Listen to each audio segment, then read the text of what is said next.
In a world where farming connects people to the land, one cooperative chose a different path, a path rooted in care for nature and community.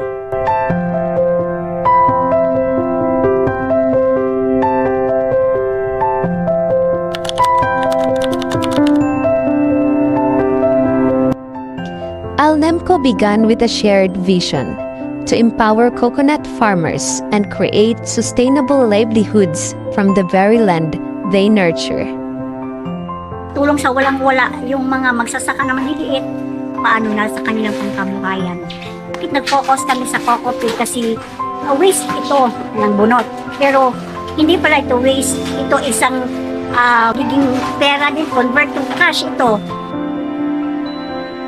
Before, production was slow, and many farmers struggled to sustain income. They wanted to do more, but they lacked machines, training, and market support. Challenges na na-face namin is itong bunot na sabi nila waste na. So, pwede itong maging fertilizer, which is, ang amin is, paano namin yun gagawing fertilizer kung wala kami mga facilities at kung wala din training. Then came the APFP FO4A program through Campil, bringing not just financial support, but also training, mentorship, and hope. Humingi kami ng tulong sa FFF at sa Rebo at yun, nalaman namin na may ganun palang program, no? Which is tumutulong sa mga kooperatibang nangangailangan ng capital, especially sa capitalization kasi walang-wala kami noon. Sa tulong po ninyo, naging success po ang aming coco peat. Today, Alnemco transforms waste into worth. Coco peat and coco fiber are now valuable tools for organic and sustainable farming, nurturing the soil while protecting the planet.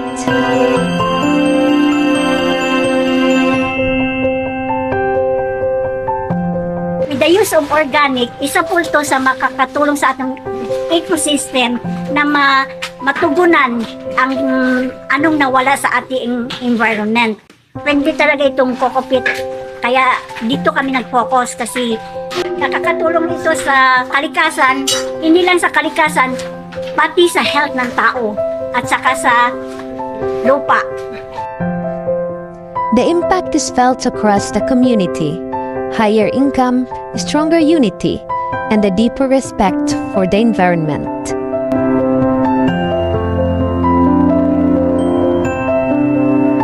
Wala pa kasing concern about kasi hindi pa concern nun sa environment, sa health natin ngayon. So, yun ang malaking pagbabago. No? Yun, pinamalas ni Alnemco na dapat mayroon tayong gawin para sa nararanasan natin ngayon na climate change natin. Paano natin i-mitigate yun?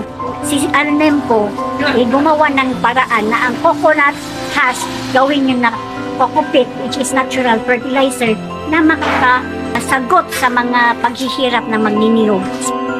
Alnemco's journey is proof that when we work with nature, the harvest is greater than we imagine.